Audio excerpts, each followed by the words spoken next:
These long dog days of summer, I mean, we just made it through a heat wave. Mama was parched through this heat wave. I was hitting up Dunkin' every single day, and I will continue to probably for the rest of my days, but especially this summer.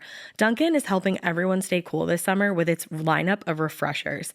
These drinks are packed with bold, fruity flavors and served ice cold. It's amazing. Dunkin' refreshers are the perfect afternoon pick-me-up. I like to start my morning with them personally, and then sometimes I go back for a second one because I'm just feeling crazy.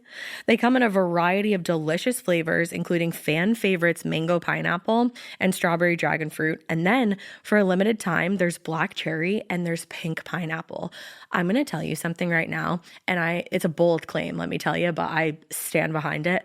Pink pineapple will change your life. It is so good. It has me feeling like I'm sitting in a pool, resort side, just living, honey. It's so yummy.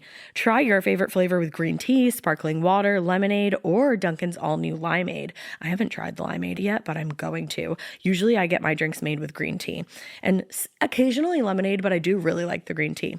Or if you don't want to build your own, try one of Dunkin's curated refreshers like the Cherry Lime Ricky or the Ultimate Pink Daydream. The Cherry Lime Ricky, scrumptious. I could drink like 3 of these a day. They're so freaking yummy. Head to Dunkin' today and find your favorite refresher. Dunkin' refreshers contain less than 1% fruit juice. Limited time offer. Every good detective needs a partner to support them on important cases. Think of a State Farm agent like your sidekick, there to help you along the way in your search for coverage. State Farm can help you choose the coverage you need, whether it's for your home, car, boat, or even RV. With so many options, it's nice knowing you have help finding what fits for you so you can get back to solving all of life's bigger cases. Go to statefarm.com or use the award-winning app to connect with a local agent and get a quote. Like a good neighbor, State Farm is there. All of us strands are in real danger, and whatever it is, it's closing in.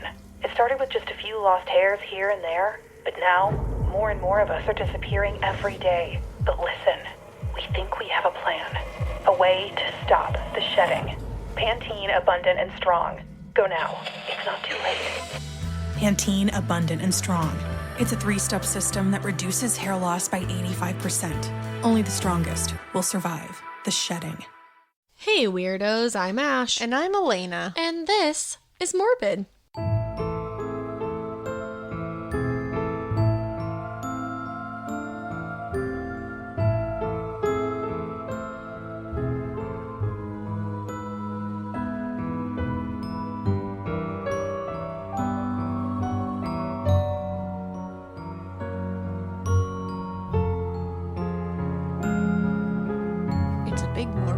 It's my biggest morbid yet.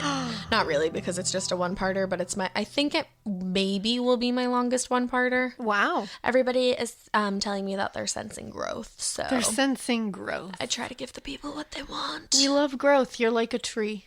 Yeah. And I love that about you because you provide me with oxygen. You're welcome. I was just going to say it's because I'm getting thicker. No, that is not it. Quarantine. Because you provide me with oxygen. That's why. There's your oxygen. I appreciate it. Did you all get that? I hope you all got some of that. Some Ash There's oxygen. some extra for you. So what do we have to talk about this week? I think we just have a couple things we wanted to mention. I think one of them is just a little tease. We just love to tease you. Na boo boo. We have a virtual live show, or maybe a few virtual live shows coming up in the near future. That are going to be spooky ooky. Spooky season, spooky live shows. Spooky. And we're hoping we're going to knock your socks right off your feet.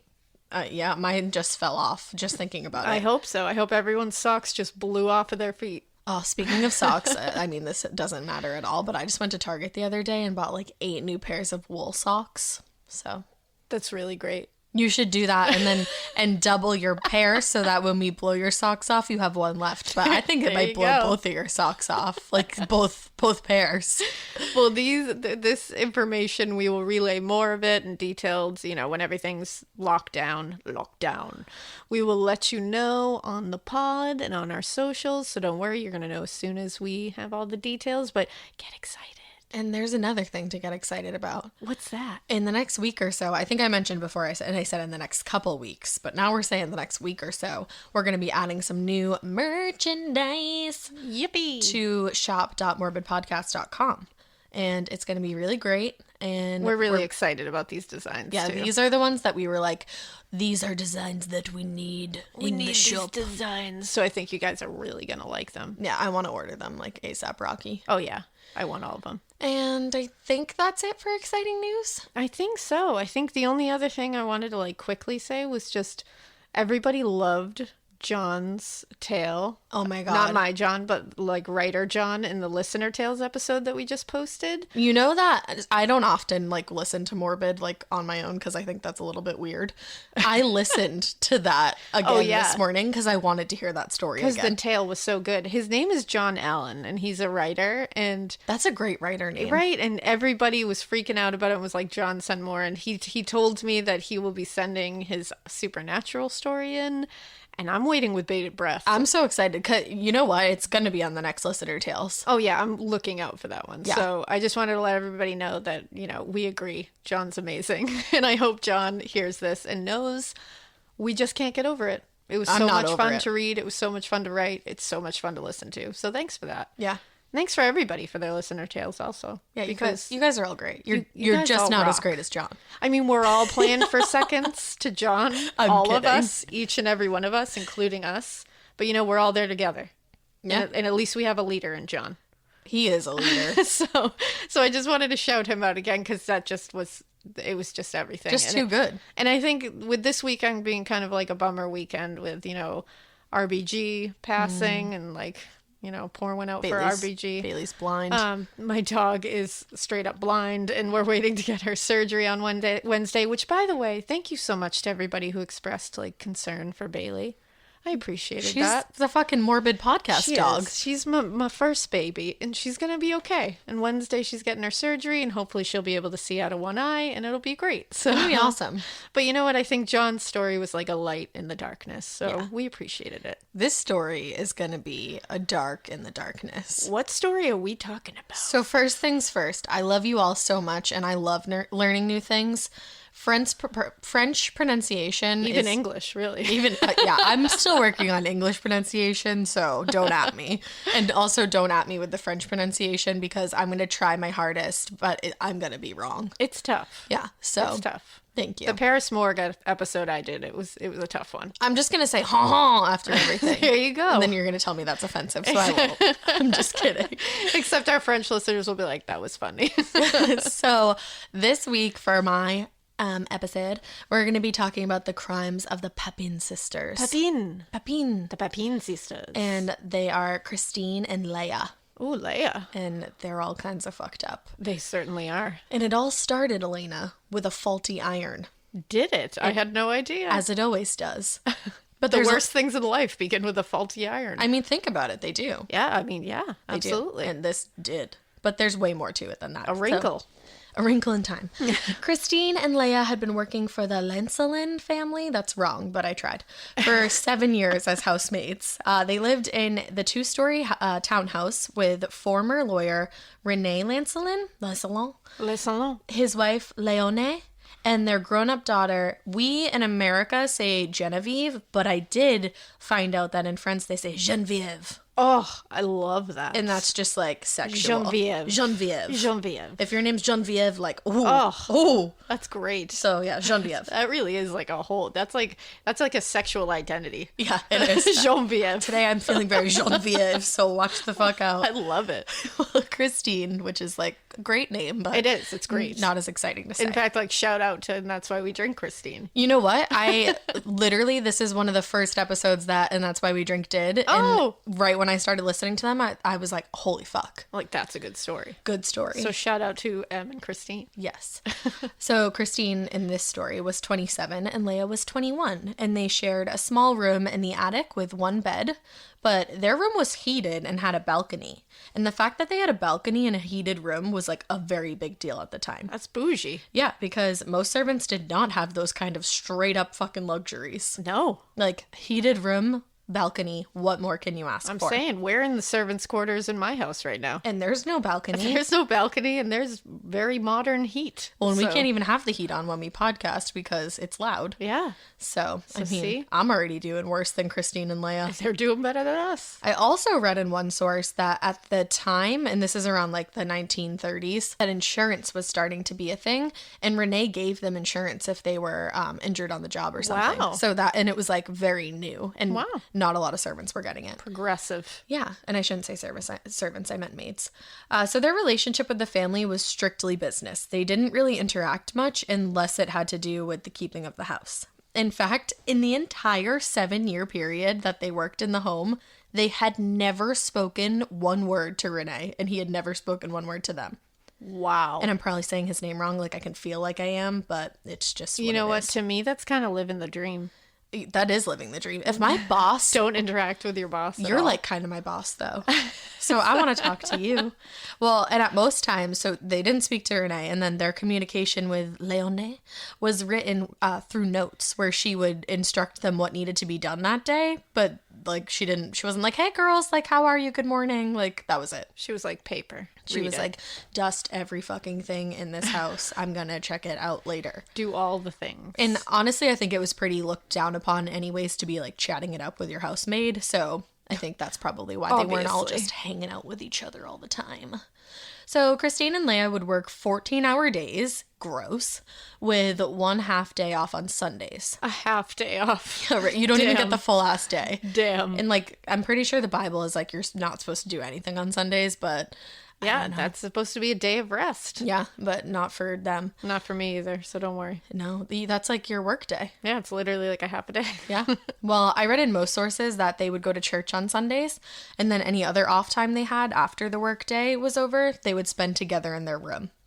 Other housemaids were you were allowed to go out. And they like to flirt with boys and go to dances like the other housemaids. Who doesn't? Christine and Lea didn't.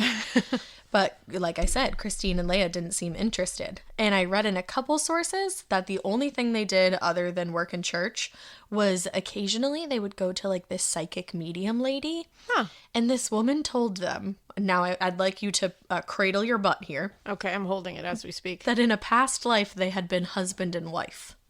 Yeah, I don't love that. I don't love that at all. They're sisters. No. They're more sisters than me and you, TBH. Mm-mm. And that's a lot. No. So yeah. If a psychic told us we were husband and wife in a past life, I'd be like... I'd need to take some time away from you. I'm never coming to this psychic again. No, I'd leave a bad Yelp review. Yeah, I definitely would. The most memorable gifts aren't found, they're made. Zazzle is a custom marketplace where you pick any product, a mug, a card, a tote, a phone case, and make it personal. A photo, a name, an inside joke. The kind of gift that actually fits the person. That's what 30 million customers have been coming back to Zazzle for over 20 years to find. Right now, save 25% on your first order at Zazzle.com. That's Zazzle.com. Make it zamazing. Léonie was supposedly very particular about the way she liked the house to be cleaned, and she literally did white glove checks to make sure everything was in order. Gross. So she was like kind of a bitch. You didn't hear it here first. You didn't hear it from me. But I mean, most of the time she was pretty happy with the girls' work, and because they did do a good job keeping the house clean. And she actually was like kind of nice. She found out that the girls had been giving their money to their mother, and she went to their mother. I don't know if it was like via letter or if she straight up went to her. And she was like, you need to figure out a way to make your own money because they're not sending you theirs anymore. Wow. Which I thought that was super nice. Damn. But I feel like she's one of those bosses that you just never know what you're going to get. Yes. You can either get your best friend and she's going to be like, I'm going to do great things for you and you're the best. Or you're going to get this like demon hellfire bred piece of shit. I've worked for people like that before, and you're just like, We it's all like have. so confusing, and you like you'll be in like a great mood one day because you had a great day with them before, and then the next day you'll be like, what's up, girlfriend? And she'll be like, literally go fuck yourself. Exactly. And you're like, okay. And you're like, oh, I'm gonna go clock in. Cool. For the whole day. Guess I will just go fuck myself. Gonna go cry in the bathroom. Hate that. Well, back to Christine and Lea. Their mother was a straight-up garbage person, just like my own, and so was their father. Oh, shit. Yeah, So they really... My dad's nice, They hit the lottery. Yeah, they had a really rough go of it from day one. Oh. Their mother was actually even worse than mine. Wow. Her name was Clemence, I think. Clemence? Who gives a shit? She was apparently an asshole. Yeah, exactly. Fuck her. And their father, Gustave. Gustav. Which, have you ever seen that movie, Ever After? Yes. I love when Drew Barrymore's, as a little girl, is like, Gustave, I told you, not today. Gustav. I love it. So Clemence and Gustave met and they fell in love-ish. But then Clemence was the talk of the town, and not for a good reason. Uh-oh. She was young and she was getting it at work with her boss, of all people. Clemence. Like, she was young and getting it with her boss and living her best fucking life. Damn. Except not according to everybody else. They were like, she's kind of a slut. Ooh. Yeah, that's what they were saying. That's what they were saying? They were slut shaming. Oh, I was going to say, that's so slut shaming. Slut shaming. That was so slut shaming. If you don't know what I'm saying, they were having a straight up affair. Oh, okay. Yeah. I was thinking something totally I different. just want to make sure. I want it to be very clear here. I do, yeah. Young and getting it kind of left some like area. Yeah, for being, I just thought they were like getting the laundry. Yeah, no. They were getting it. Oh, shit. That takes it into a different place. And everyone was telling Gustave that she was young and getting it and that he needed to ditch her. But on October 3rd, 1901, he asked her what day it was. And she said, it's October 3rd. And he was like, yeah, and also, let's get married today. And they did. Oh, shit. So I had to throw that in there. Gruel. Yes! Gruel! And then I wrote down, it might have gone a little differently, but whatever. I don't think it did. So they were married, but mostly just because Clemence was pregnant. Oh, hey. Yeah, and she had her first baby, Amelia, and she showed about zero interest in being a mom or a wife. And then that's always good. She went out with her boss again and like kind of left everybody, but she would like come back. Like she would go be young and getting it, and then she'd come back. Wow, that's Yeah. no good. And Gustave was determined to catch Clemence with her boss. Like he like tried to like follow them and would be like, I'm gonna find them. And he was becoming not only obsessed with doing that, but he was also becoming depressed because Clemence was out Obviously. two-timing him. But he turned to alcohol with his woes. Ugh. So then he became an alcoholic. Eventually, he made a plan and told Clemence that they were going to move to a different part of France, and she fucking lost it. She threatened everything from divorce to suicide, but ultimately she complied because she was pregnant again. Is this the boss's kid or is this Gustave's kid? Well, so there actually is. A lot of people wondered if the first child, if Amelia, if she was the boss's kid. And I don't think that Gustave thought that it was his kid. Yeah, I don't either, Gustave. No, not today, Gustave. I hate to break it to you. So they move. She's pregnant again, and that's when she has Christine. But nothing between them changed, and nothing about Clemence's lack of maternal instincts did either.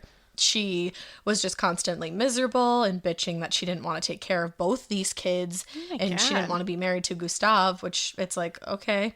Well, then, like, why'd you choose this life? Like, why do you keep having babies? Yeah. So, trying to save the marriage, which I'm like, what? Gustave sent Christine to live with his sister, Isabelle. Isabelle. I don't know why I said it like that. I'm trying to have a French accent. You're doing great. Not working. Isabelle, haha. Isabelle, haha. So Isabelle was, by all accounts, a really good caretaker, but she thought that men were, quote, the human embodiment of evil. Same. No, I'm totally kidding. So I'm sure like some... I was like, I don't know how to... You're like, I don't have a reaction for that. I don't have a retort. No. I think probably... Just kidding. We love you guys. Isabelle. Some psychological damage was probably done to Christine while she was spending some time there. Like, you can't just constantly tell a kid how bad men are and then be like, out you are into the world now. Yeah, go be okay. So, it'll be great. So she lived with Isabelle for 7 years. So 7 years of learning what shitbags men are. Yeah, that's no good. Meanwhile...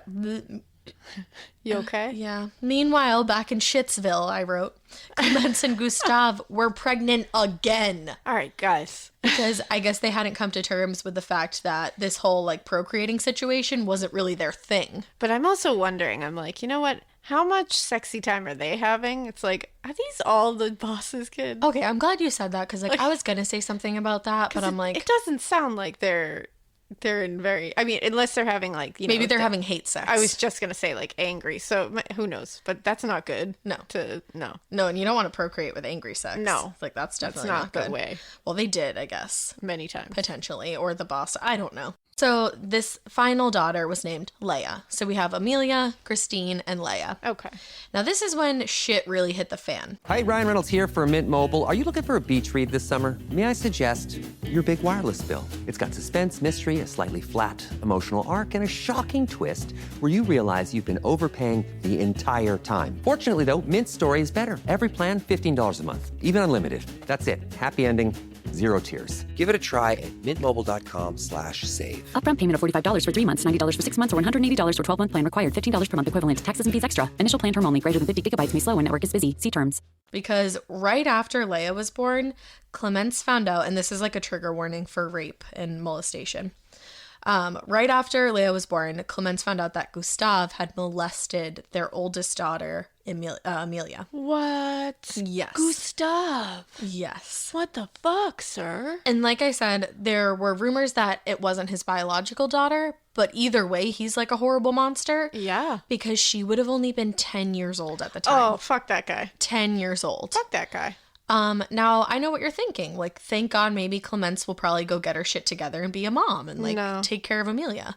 If you thought that, you're wrong. You didn't, so you're right. Yes, I'm always right. She was not only furious with Gustave, but also with her 10-year-old daughter. Are you fucking kidding me? She blamed it on the daughter. Like, she said that she probably seduced her father. Because as far as Amelia knows, this is her father. She doesn't know anything else. Come on. Okay, Clemence. Feel free to take a long walk off a short pier and hold your breath forever. Oh, I want to take a bat to Clemence right now. I truly do. We all do. And Gustave. All of them. Gross. Except the two of them. The two of them. And eventually all of them. So Clemence was so upset that she not only walked out on Gustave, good, but she sent Amelia to this like super religious orphanage. Oh. Now, like that's all well and fine about that. But it was known to be mercilessly cruel to children. Like, this specific orphanage had a reputation. That does not shock me on any level whatsoever. No, but she knew this and, like, did it on purpose. Oh, my God. And then she took Christine away from Isabel and sent her to the same orphanage. This woman is straight up evil. Oh, yeah, she's horrible. Holy shit. And then baby Lea, because she has a straight up baby, was sent to live with Clemence's uncle. And then I'm not exactly sure how long Lea lived with the uncle, but like long enough. And then when he died, she was sent to live in a different orphanage. So Christine and Amelia are in the same orphanage, and then Lea's in a different one. I'm horrified by this. Horrified. So Amelia and Christine were super, super close growing up in the orphanage together because they only had each other. Yeah, and it's like a nightmare situation, so you cling to each other. You're in a traumatic situation, exactly.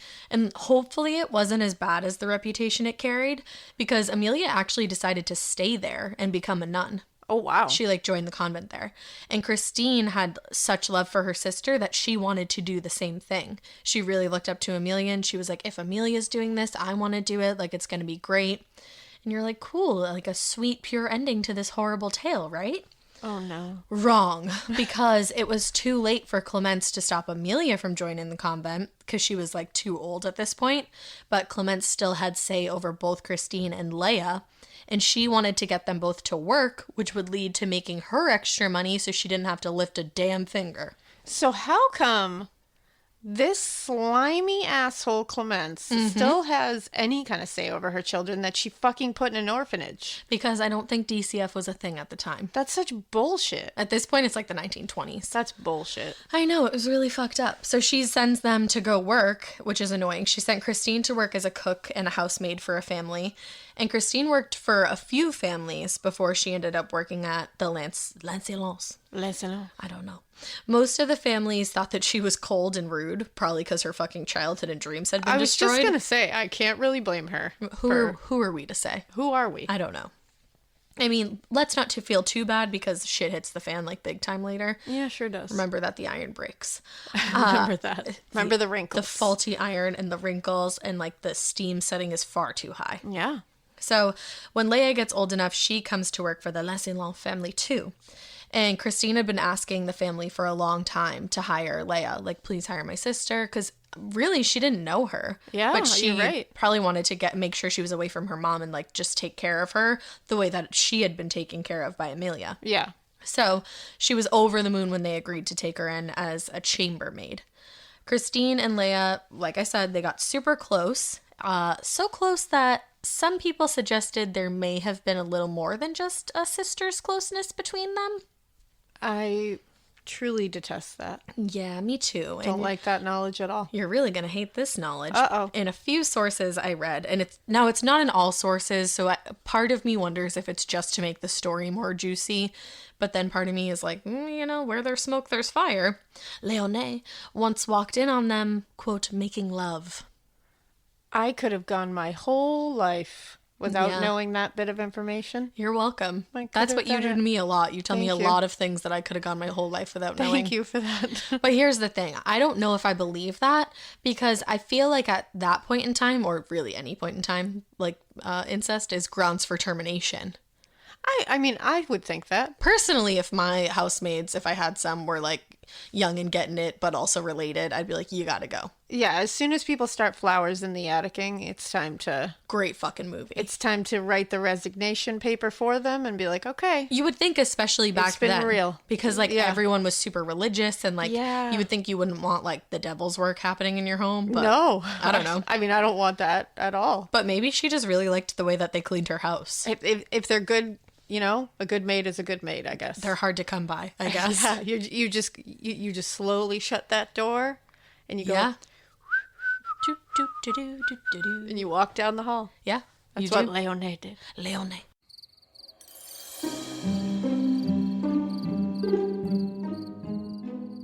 So the other day I went to visit my grandparents because, it's important to visit your family members, and we're socially distant, so, like, don't even worry.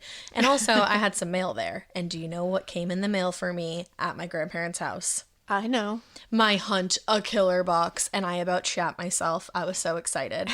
Hunt a Killer reinvents the way we interact with murder mysteries. You go from being a viewer, safe in the comfort of your own grandparents' home, to an investigator actively involved in solving a case. It's so much fun, guys. Alaina, I'm like waiting for the day that I walk in and she just like throws all the things at me and is like, I can't figure it out. I'm telling you, but it takes over my life. It does. You get really involved. In the best way. In the best way. Well, and the latest Cesian.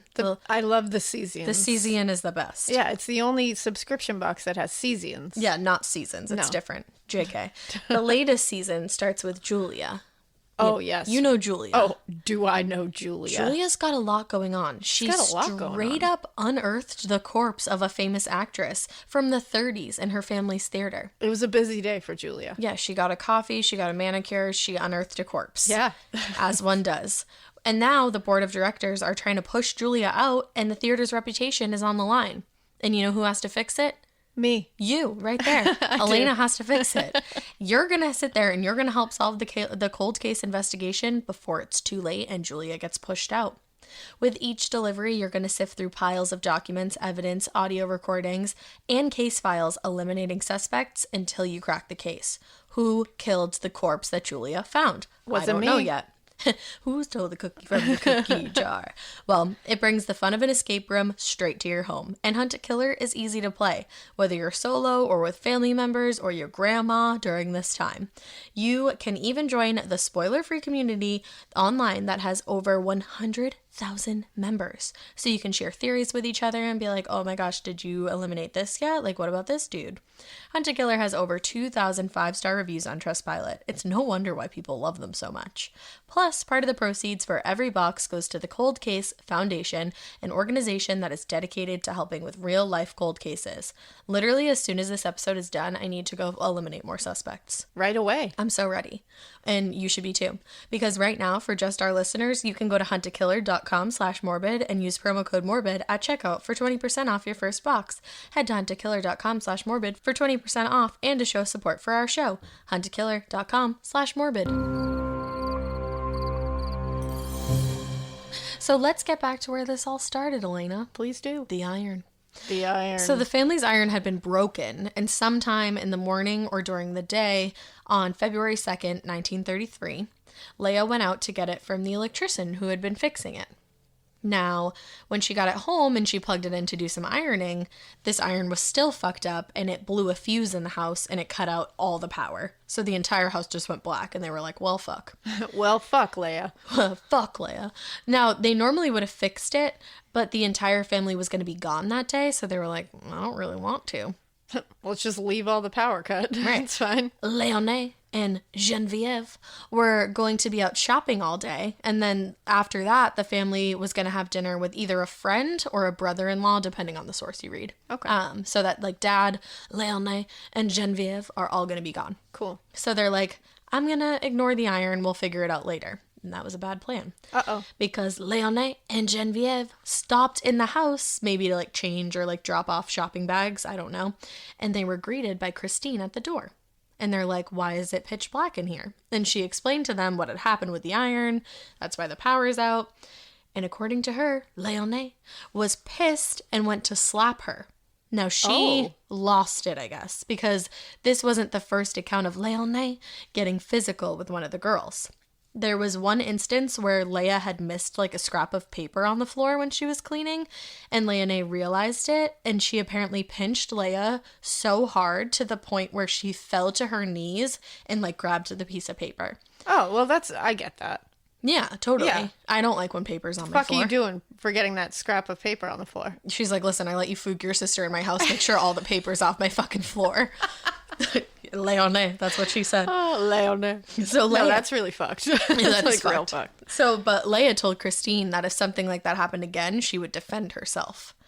Not exactly foreshadowing, but definitely spooky. A little spookiness. So when Léonie reached out to slap Christine, again allegedly, Christine lunged at her, smashed her over the head with a kitchen pewter, which is like almost, I think, like a vase or like what you pour like water out of. It's a thing in the kitchen that's big and hurts. It's a thing in the kitchen. Yeah.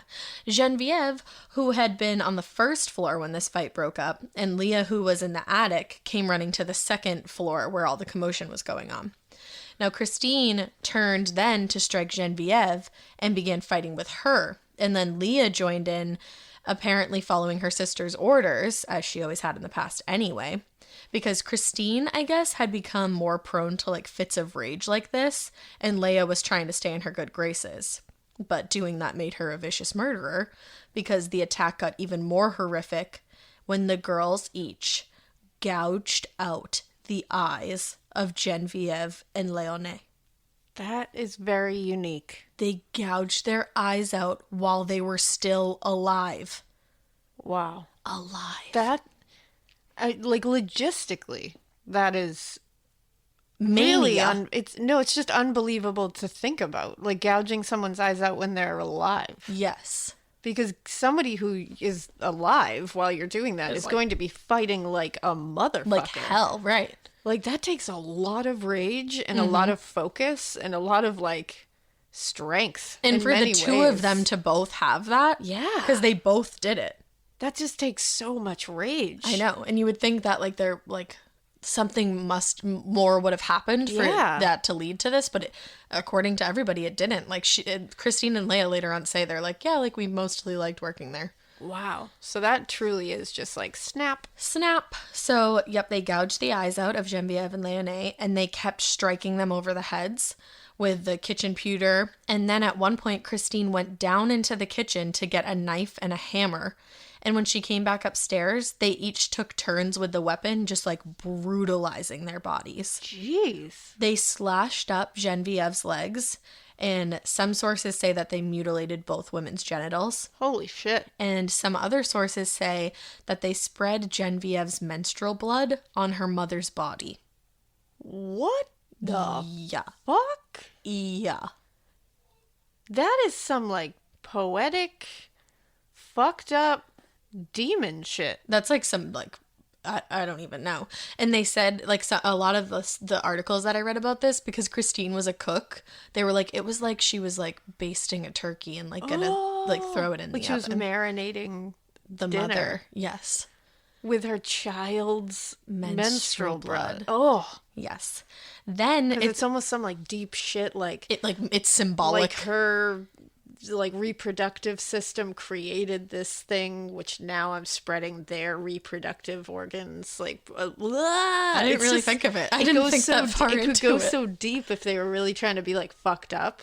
Yeah. You know? I think they just were fucked up. I don't think they were trying to be. I think they just definitely were. weren't trying. They definitely were innately fucked up. Yeah. Holy. We're not done yet. No, we're not. Then they lifted the women's skirts over their heads, pulled down their undergarments, and they cut up the back of their legs and their butts. And then... In their butts. I know the way I said that. And their booties. Not funny. No. And they went to the kitchen to wash their bloody hands. Oh. Once they were finished. Yeah, I mean, hand hygiene's important. I mean, come on. They then climbed the stairs and they locked the door. Oh, excuse me. They locked the door first, like the downstairs door, and then they climbed the stairs to their bedroom, and then they locked that door, and then they got into bed together, and they put the hammer right next to the bed. The bloody ass hammer that they just like beat their faces in with. I mean, they were probably really tired. Yeah. So meanwhile, Rene was sitting and waiting for his wife and daughter to join him at their like pre-planned dinner engagement. Oh my God. And first he was like, okay, where the fuck are you guys? Like, I sent you shopping a long time ago. I'm getting annoyed. And also, how old was Genevieve? Do we know? So I'm not entirely sure, but I she know was it's a long time ago. So. She wasn't a young child. She was like they refer to her as their grown daughter. Like a young woman. Yeah, so in her 20s. Yeah. I think like mid 20s. Yeah, that makes sense. I feel like I read somewhere that she was 25, but I'm not positive if I like it. If I did read that or if I just made it up. But yeah, Rene was like, where the fuck is everybody at? And he was getting worried after he was annoyed because it was getting late and there was just no sign of them. Yeah. And it was like wintertime, so it was particularly cold that winter. So he went home to check and he was feeling like something was wrong when he couldn't get into the house. Duh. Yeah. All the lights were off other than this glowing light coming from the attic that left him feeling very unsettled. Ominous. Yeah, everything's black except one fucking glowing light in your servants' quarters. Right. Where your crazy flowers in the attic are. Yeah. So he thought maybe like a robber or potentially worse had broken into the house. So he goes to the police who were able to climb a wall in the back of the home and get in. I think they went in through the kitchen door. And they walked along the first floor in darkness. Because remember, none of this happened on the first floor. And they're not really seeing anything too alarming. So they're like, I feel like this isn't a robbery. Like, there's nothing like awry here. And then they start walking up the stairs. And one of them noticed a small, round, white object at the top of the stairs. And was it a marble?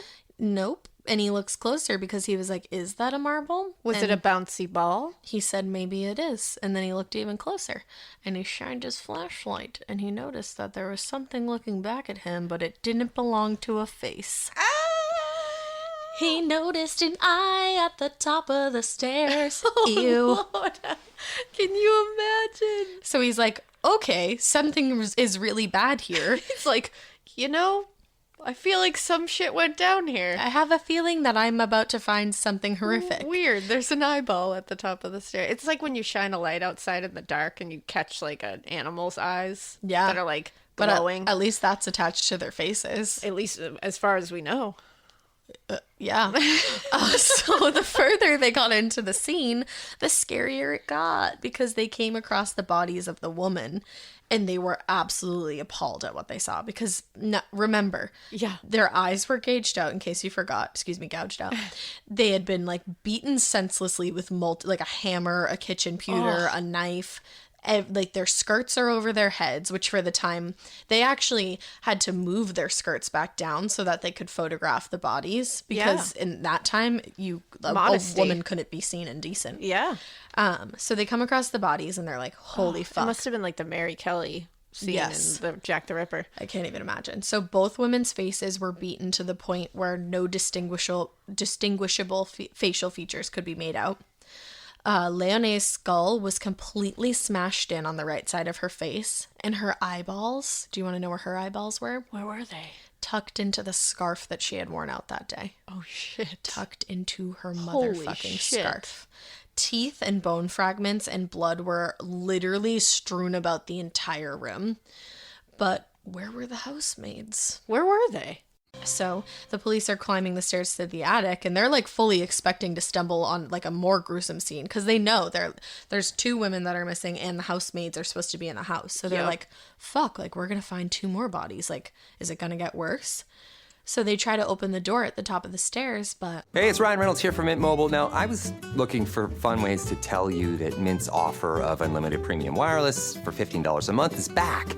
So I thought it would be fun if we made $15 bills. But it turns out that's very illegal. So there goes my big idea for the commercial. Give it a try at mintmobile.com/switch. Upfront payment of $45 for 3 months, $90 for 6 months, or $180 for 12-month plan required. $15 per month equivalent. Taxes and fees extra. Initial plan term only. Greater than 50 gigabytes may slow when network is busy. See terms. It's locked, like I said. So they knock and nobody answers, and they end up breaking down the door because they're like, fuck, they're dead in there. That's why they're not answering. Yeah. Wrong. There were Christine and Lea snuggling together in bed. Hate them. Now, in some sources, it says that they were naked, and then in other sources, it says that they were wearing bathrobes. Either way. It's still weird. Not cool. Right next to them was the bloody hammer. So they were like, hello. They were like, we did it. The police were here's like... the murder weapon. Yeah. They were stunned, but the sisters confessed right away. Just like super matter of factly. Like they were just like, yep. Like we killed her. They're just like stretching, and they're like, oh, hey, so we did that down there. So this is the thing too, like Christine and Lea, they both like talked for a moment, and then the police saw Christine kind of look at Lea and like give her a look, and then they asked Lea another question. She was like, I'm deaf and dumb. Oh. Like just being like, fuck you, I'm not going to answer you anymore. Shit. So they're like, cool, we hate you guys. You're the worst. Yeah. So they immediately take them into custody, where they told the story of their mistresses returning home. Leonie was going to slap Christine, like she said in the gory rest. Now, everything that Lea said closely mirrored what Christine was saying. Basically, like they had planned the whole thing out while they were laying in bed together. I was going to say, whenever it's that close, it's too much. Choreographed. Right. Now, this is a direct quote. Christine said, quote, I do not have any regrets, or in other words, I cannot tell you if I do have any. I prefer to have the skin of my bosses rather than that they have mine or that of my sister. I did not premeditate my crime. I have no hatred toward them, but I do not accept the gesture that Madame Lancelin had for me that evening. Wow. So she's like, I didn't hate them. I just didn't want her to slap me. So I literally fucking brutally murdered her. And it's like, honey. Yeah. You could have just grabbed her hand. Yeah. That would have sufficed. Yeah, but to get your point across. You did a whole lot more than that. Like that's rage. Right. That's pure unadulterated rage. Yeah. It's like you don't have any regrets about viciously murdering 2 people. About popping people's eyes out of their skull before they're even dead. You don't hate them, but you gouged their eyes out? Yeah. No. Makes sense. Yeah. Okay. Like, no, you just say you hated them. So Madness. this is crazy. The funeral for the Lancelin woman was huge. People came from all over, and there were more than 1,000 people attending behind the funeral procession. Damn. Isn't that crazy? Now, Leonie's hearse was led in the front with horses draped in black, and Genevieve's was led in with horses draped in white. And I heard that because she was so young, that's why they draped the horses in white. But I'm also assuming... No. Yeah, I was assuming it was kind of more of like a virginal thing, because she wasn't like that young. Which probably has to do with youth. Yes. You know what I mean? You associate youth with purity. Exactly. Well, and it's like how you like wear white on your wedding day, you know? Yeah. So know. That, I wore off-white on mine. Well, you know, do what you do. But I thought that was like a cool little tidbit. Yeah. So while the funeral was happening, the sisters were in jail, obviously, separated. And I don't know if it was an act because she like wanted to be deemed insane, or if she actually was struggling with mental illness even further, like at this point. But Christine had multiple explosive episodes in her cell. She said that she was having hallucinations, and she was like rolling around on the floor, screaming out for Lea. She also once had to be put in a straitjacket because she tried to gouge her own eyes out.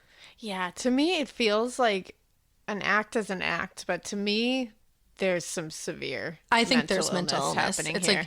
Like you're not going to pretend to gouge your own eyes out, like. And just knowing her background of like how they grew up and the shit that they had to deal with, and it's like, well, and their mom sounded mentally ill, yeah, and obviously their father was, because he molested a 10-year-old that he assumed was his daughter. So like, I think that I think there's some bad shit A happening history here, of for mental sure. illness. And there was in the family, like the grandfather had gone to like a mental institution at one point. Like it dated back throughout the entire family. So that makes sense. Yeah.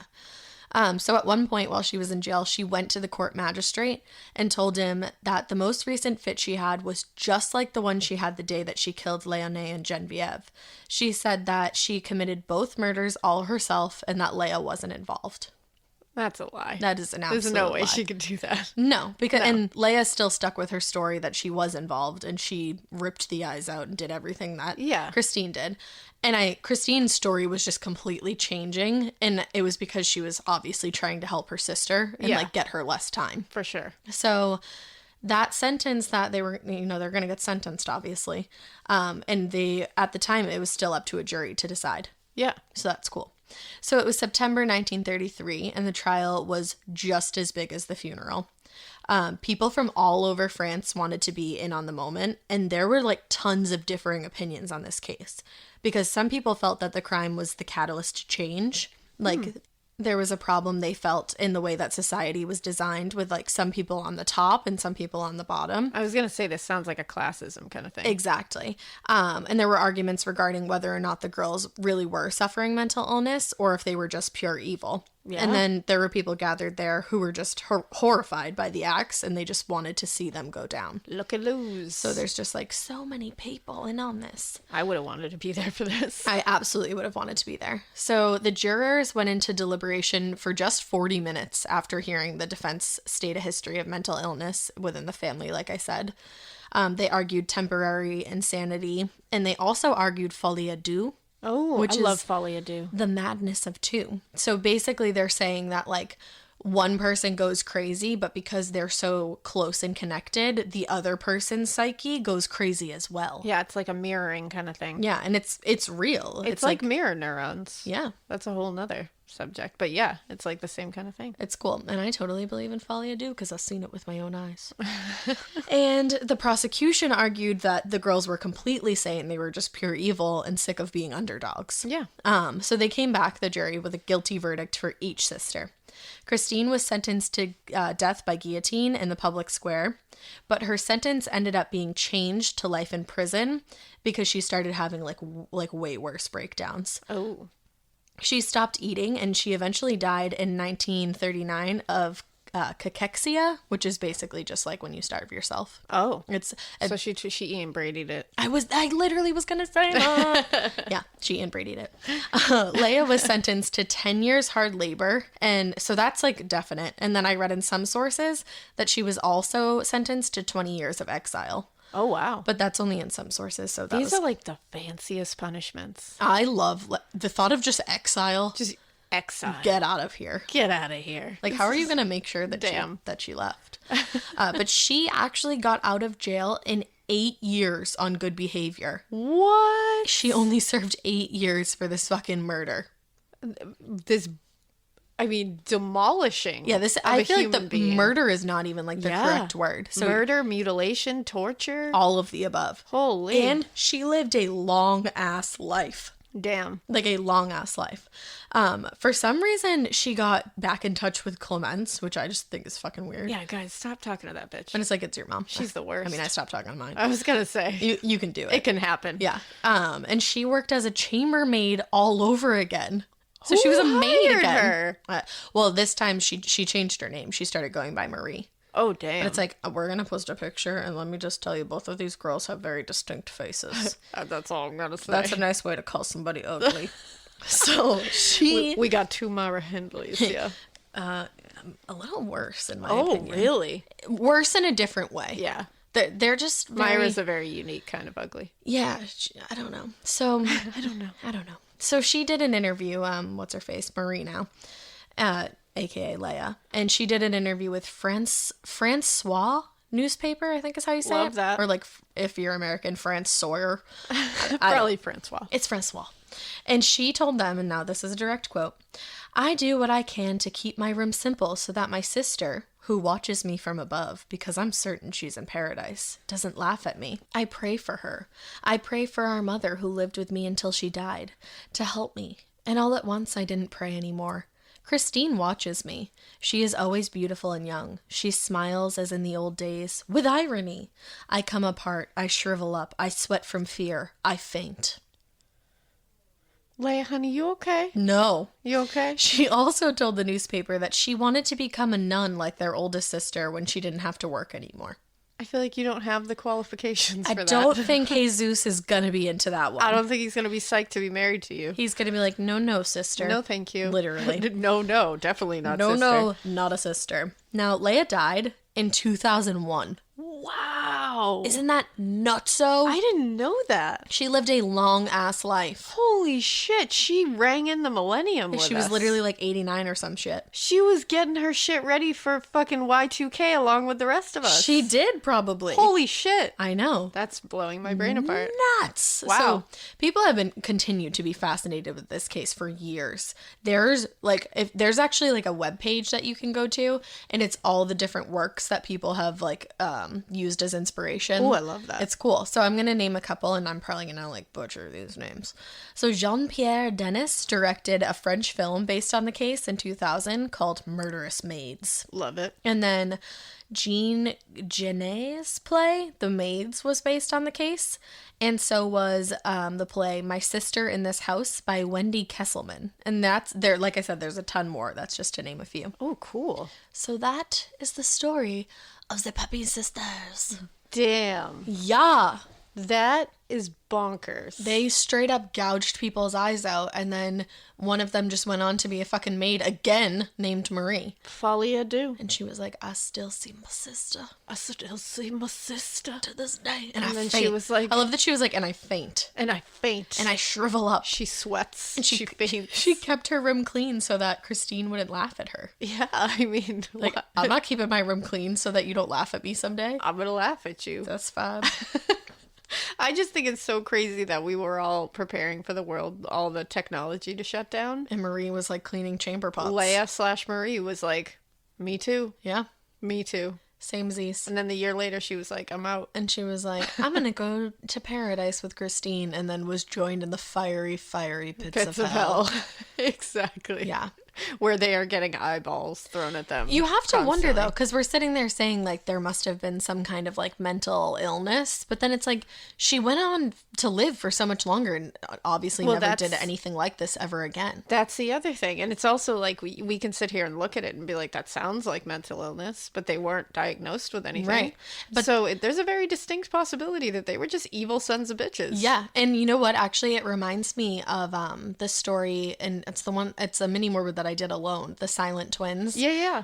June and Jennifer Gibbons. Yes. Because one of them died, and then the other went on and she died like wicked crazy, like in a crazy way. Yeah. And then, not in a crazy way, she died like regularly, but they were like, it was crazy because she was so young and she didn't have any complications. I remember that. And then the other one went on to live like a full life and like became like a writer and did everything she wanted to do. I kept thinking of that case this whole time. Yeah, because I think that's another case of folie à deux. Oh, it definitely is a case of folie à deux. The psychosis of two. The madness of two. So cool. That's so crazy. So fascinating. The more it's like, I want to say that there was mental illness involved. And again, we don't know. No one was diagnosed with anything. But to me, you don't know. That's some evil shit, too. I think Christine was probably mentally ill, and then the whole folie à deux thing came into play, and Lea was like under her care for so long, and they were so closely knit. She had, basically. So I think it affected her somehow. Yeah. And maybe without Christine, I think without Christine, she never would have done anything like that. Yeah, I agree. That's crazy. Nuts. Wow. Boom. Hope everybody's eyeballs are feeling okay. Genevieve. Isn't that so fun to say? Oh, I love it.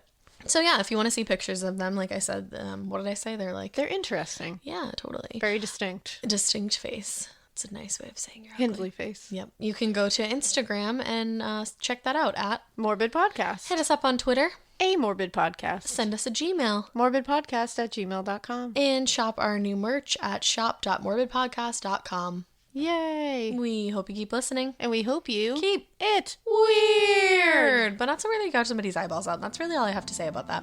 Oh, I just think about him shining the flashlight at the top of the stairs and it's like, peekaboo. I don't like it at all.